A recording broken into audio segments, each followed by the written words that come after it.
A very good morning to class 11th and class 12th students of political science. And students, welcome back to the online classes here. But today, before I start my topic here, I would like to give you certain important instructions, precautions and guidelines regarding COVID-19 virus. And these instructions have been given to you again and again, but this is a reminder for you. As you know it very well, now we are into unlock 5 stage, and so now we need to be more careful and more aware so that we can fight against this virus as we have been doing it from the last 6 or 7 months. So as we are into this lockdown now, so it has become very important for us to follow all the important instructions which are being given to you. Although these are important for me also, for you also, your family, friends, and you should also spread awareness regarding the important instructions and guidelines, or we can say the precautions which I am sharing. You can share it with your friends and family as well. So it is very important for us now, as we are opening up the schools for class 12th, and very soon we will be opening for class 11th as well. So it would be very important to keep these instructions in your mind and make it your habit and bring it into your daily practice, I would say. And so I'm sharing some of the important things here, so you need to hear it properly. As you can see it from here, COVID-19 appropriate behavior. That what should be the appropriate behavior to fight against this COVID-19. So here are some instructions, and you know them very well, but this is very important for you. As we know, we have to give you the reminders so that you keep understanding it, you keep it in your mind every time.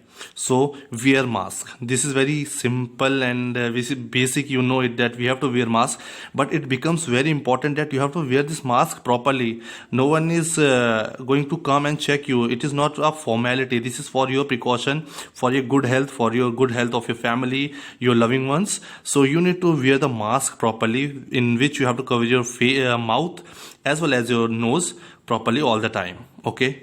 Follow physical distancing. It means social distancing, physical distancing. You have to maintain the distance of at least 6 feet from your friends, from any person when you are going to the market. As recently we have seen with lockdown 5, this is a festive season, we can say. You can say so much of rush in the market, and people are not taking precautions as they were doing it previously. Initially they were doing it, but as we have seen now, people are becoming bit we can say lenient towards these important guidelines to be followed. Then next thing is maintain hand hygiene. This is very important. Whenever you're going outside, when you're coming to your home, you must wash your hands properly with soap, sanitize your hands properly. Okay, when you are coming back from any place, and before eating you should sanitize your hands properly. So these are some of the repeated instructions which I will be sharing. Wear mask properly, and I hope you understand the meaning of properly. Properly means you have to cover your nose and mouth. Remember it. Do not remove it when you are traveling, when you are talking to someone. Always cover your mouth and nose. Stay at least 6 feet from the others, especially when you will be coming back to the school. It would be very important that you don't have to come in physical contact with your class teachers, with your teacher or anyone. You have to maintain a distance of at least 6 feet, and arrangements have been made in the school in such a way that we all will be following these instructions very strictly, because these are the instructions. If we follow it, we will have the good classes, and you will have the good experience in the school where we will have good classes. So but for that you need to keep these things in mind. And next you can see, you know these instructions, but it's a reminder for you. Wash your hands frequently, sanitize it again and again whenever you are touching the notebooks, tables. Basically avoid touching any of the things or any people coming in contact with anything. But still, if you are coming, you have to sanitize your hands, or you have to wash your hand with soap properly at least 20 seconds. It means 20 seconds are enough if you have to wash your hands properly. Remember to not touch your face. Yes, whenever you are outside, you are buying, you are in the market, you are in the school, you are doing anything, you don't have to touch your face with your hands. Although you might have sanitized your hand, still avoid touching your face. Face in the sense, you don't have to touch your eyes, you don't have to touch your nose, your mouth. That is, before eating you have to wash your hands properly. So these are some of the very important and basic instructions, and which are very important to fight against this virus. Do not share food or drinks with others. Although these are the general instructions for everyone, but whenever you are in the school also or outside also, you don't have to share food with your friends or any drinks or any eatables with anyone. Okay, so these are some of the basic important instructions which you have to follow in the school or outside the school. Make it a habit, bring it into your daily life, so you will be able to manage all the instructions properly. Also spread awareness to your friends, family, and all your loving ones. So with this I come to end of these important instructions for you. I hope you will follow these instructions, although it is all important for me also and for everyone. So we will all together follow it. So with this I come to end of this instruction part. Now I will be starting for the topic for the day. Okay, thank you so much. Students, as you know, we were doing this chapter number 5, that is parties and party system in India. Although in the new syllabus this is chapter number 4, that is parties and party system in India. This is a new topic which has been added to your new syllabus, and this is chapter number 4 of your new syllabus. But if you see the content of this chapter, that is parties and party system, it has been combined with the topic 2, that is era of one party system. Okay, and which was chapter number 2 of your syllabus. And this is chapter number 5, that is challenges to and restoration of the Congress system. So this whole chapter will be included when we are studying about parties and party system in India. That is whenever we are studying about Congress system and fall of Congress system, and how the dominance of Congress system reduced after the third general election. So for that we will have to study this complete chapter, although its name has been changed as parties and party system in India. But this whole chapter is relevant to the topics which have been given to us by the CBSE in the new syllabus. So we shall be studying this, but you need to remember the name of this chapter has changed, parties and party system in India. So let me quickly remind you that what all topics we have already done, because this is chapter part number 4 of this chapter I am doing. Okay, and in 3 parts we had covered our that is political parties, the meaning, because basically we started with what do we understand by political parties, what was the meaning, what were the important components of political parties, and what were the important functions of the political parties. Then we had seen important things like national parties and what are the criterias for any party to be recognized as a national party or a state party. We have seen those, and we have also seen important parties and their symbols. Then we read also about the role of election commission in it. And in the last, that is the 3rd part of this chapter, parties and party system in India, in the last video we had discussed Congress system, in which we had shown the dominance of Congress after the independence, that is from 1952 till 1962, how Congress had its all dominance in terms of politics in our country. So today the topic basically which we are taking in this part 4, we can say, is fall of the Congress system. In this chapter or in this topic we will try to understand how the dominance of Congress started reducing. Although till 1962 elections it had lot of influence and dominance throughout the country, whether in the states as well as central government. And for the reasons and factors we have already covered in the 3rd video, that is Congress system. So today basically we are going to start the fall of the Congress system, like we can also call it challenges. What were the challenges because of which there was a fall or the reduce of power and dominance of the Congress system? So let's start that. And always keep in mind, or the back of your mind, the story which we are dealing with. Like we have started with the political parties like Congress system after the independence. We had election 1952, 1957 and 1962, in which Congress had a great dominance over state as well as central governments. But now we'll see what happened in the elections of 1967. That was the 4th general election, and we'll see what are the reasons that there were, we can say, shortages in the dominance and power of Congress. Okay, before we start this topic, that is challenge of political succession, that is we also can say fall of the Congress system. So before that you should keep in at the back of your mind this thing, that before the 4th general election, that is 1967, this was the year when we were supposed to have 4th general election as after 1962. But what was the situation in our country during 60s? It is called one of the most difficult decades of Indian politics, if you talk about. Okay, as you know it, in 1962 we had fought war with China. Then in 1965 we had a war with Pakistan, and because of these two wars we had drained the economy too much. We were economically very weak because a lot of expenditure was expended on the wars with these two neighboring countries, and continuous security purpose securities were maintained, so that our sovereignty was maintained. So because of this, already our economy was weak, so situation of our country was not balanced at all if we talk about the 60s. And other than war, there were many other many problems relating to monsoons, drought, shortage in the industrial production, etc. So by keeping this in mind, that 1960s was the decade when there was a lot of problems in our country, we'll start this topic. Okay, so you can see here, challenges of political succession. You know what is succession? In monarchy also you have seen who is the successor of the king, his son, after that his son. So here the challenge was, and the question was, were challenge to political succession, that after Nehru who will be the prime minister. But why after Nehru? Because Prime Minister Jawaharlal Nehru passed away in May 1964. You have to remember this date, 1964, and this is the time or tenure when the he was the prime minister for the third time. Okay, when he again won the elections in 1962, and after 2 years he was no more. Okay, so he had been unwell for more than a year, as we have read in that chapter also when we were reading about India-China relations, that after India had lost the war with China, Nehru's health went down and he was not healthy anymore. So that is why after that, this had generated a lot of speculation about the usual question of succession. Now it was a question of succession, who will be the prime minister or who will lead India after the independence. So after Nehru, who? This was the question.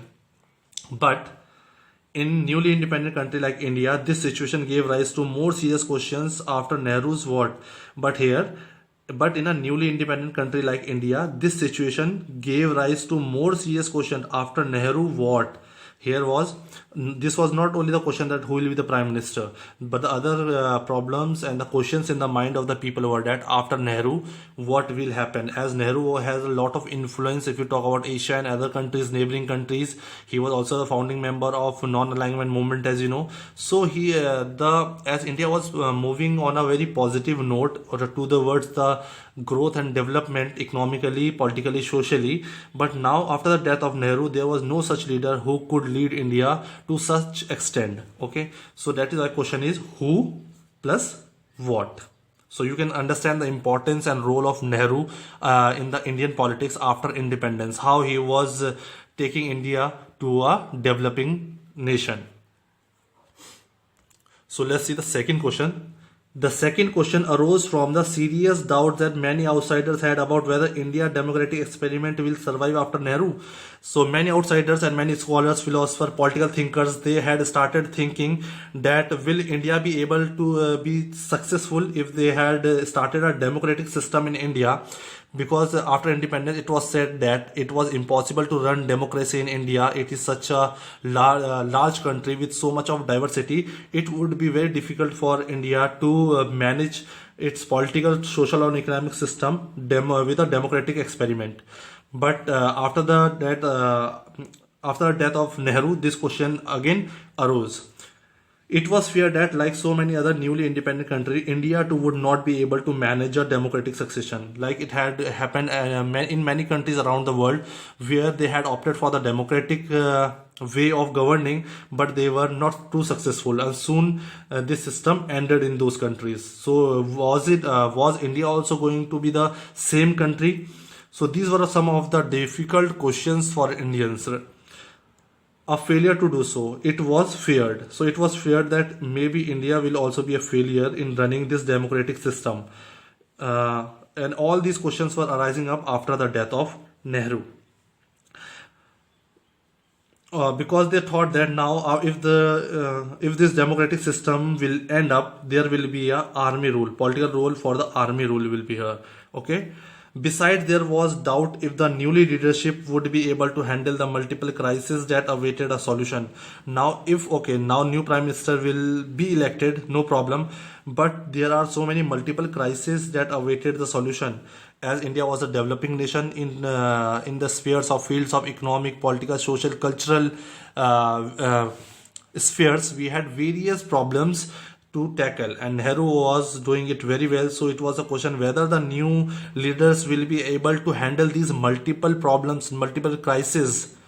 So the 1960s were labeled by the dangerous decade. So we called 1960s as dangerous decades, 10 years, that is after 1959, that is 1960 till 1969 or 70. These 10 years are called dangerous decades, where we had seen lot of problems, internal as well as external, having fought 2 or 3 wars.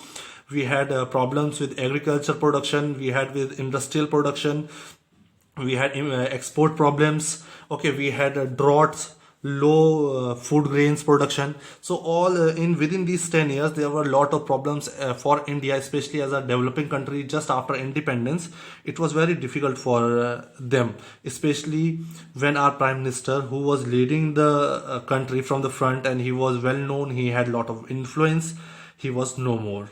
So in a very short period of time, actually we lost 2 prime ministers. After Nehru, we lost Shastri within 2 years.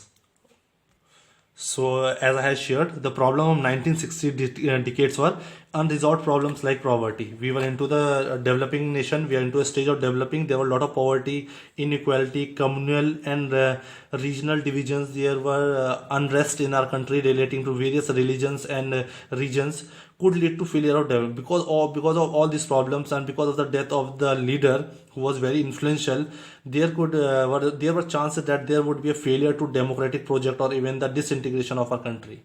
As we had started our system with the democracy, where all the people had the power to show their representation in the country and our government, but now we were having a lot of challenging situations to tackle with. Okay, so the next question is from Nehru to Shastri. Okay, so after death of Nehru, how we had moved with the succession, that is from Nehru to Shastri.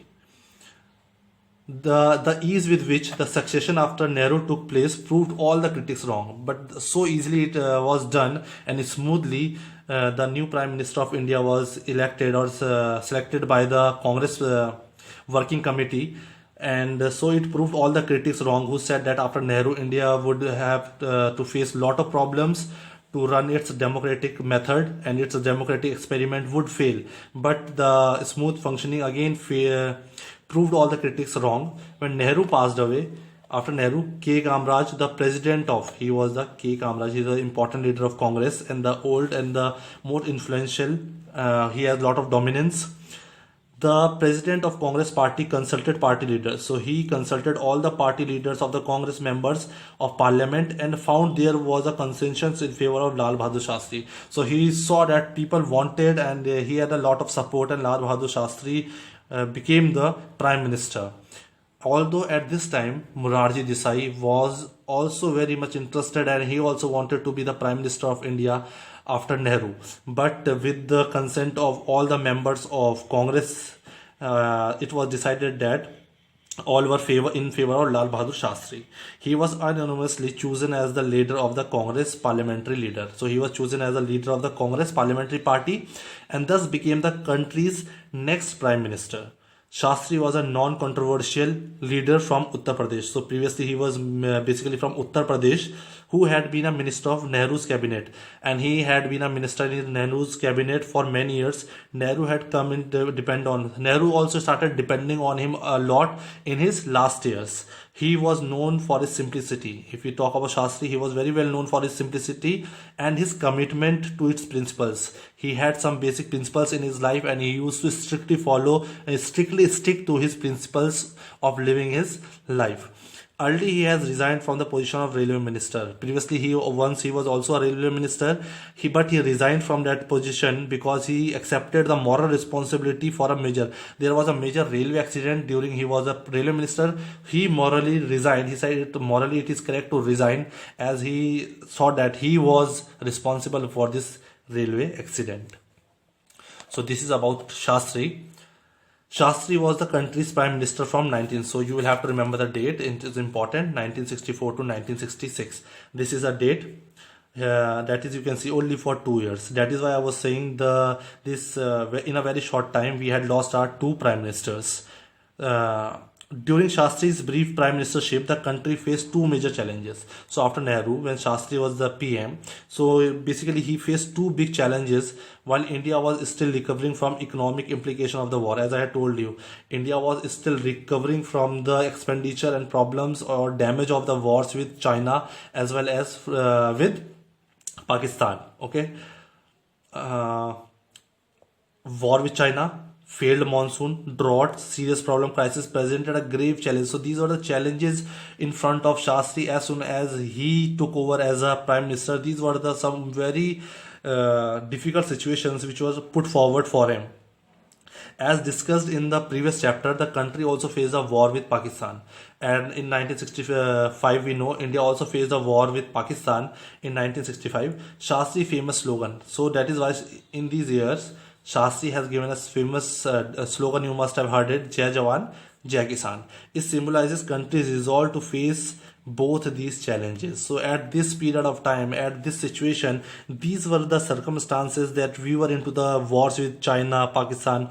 Along with it, we saw the drought, there was failure of food crisis, there was shortage of food. So these were, so in terms of security and in terms of food, we were facing a lot of challenges as a newly independent country, and after we have lost such an important leader. So Shastri has to face all these problems in 1965. Okay. And in the first book also, when we were reading about the relations with India and Pakistan, or we were reading about contemporary South Asia, we had seen that India had signed a peace agreement at Tashkent with Pakistan, in which USSR was heading it. So Shastri prime ministership came to an abrupt end on 10th January 1966. So his as he passed away on 10th January 1966. Shastri, when he suddenly expired in Tashkent, then in USSR. Tashkent was in USSR in around 1966, and currently it is the capital of Uzbekistan. So Tashkent is the now capital of Uzbekistan, but previously this area was under USSR. He was there to discuss and sign the agreement with Muhammad Ayub Khan. So he has gone to discuss and find solution to bring peace between India and Pakistan with Muhammad Ayub Khan, the then president, and Muhammad Ayub Khan was the president of Pakistan. So they wanted to end the war. They wanted things to be maintained properly, mutual understanding, mutual peace. But suddenly, it is said that because of the heart attack in Tashkent, our prime minister passed away. Okay. Although it is still controversial, exactly we don't know what happened, but it is said that because of the heart attack he passed away in this Tashkent agreement. So this that is now from after Shastri, Indira Gandhi was the prime minister, and we'll see the story and the situation of Indian politics, how we moved on, our succession of political succession after the quick death of our two important political leaders who had been very important and influential during the freedom struggle of our country. So we'll see now in the next video from Shastri to Indira Gandhi. Till then, thank you.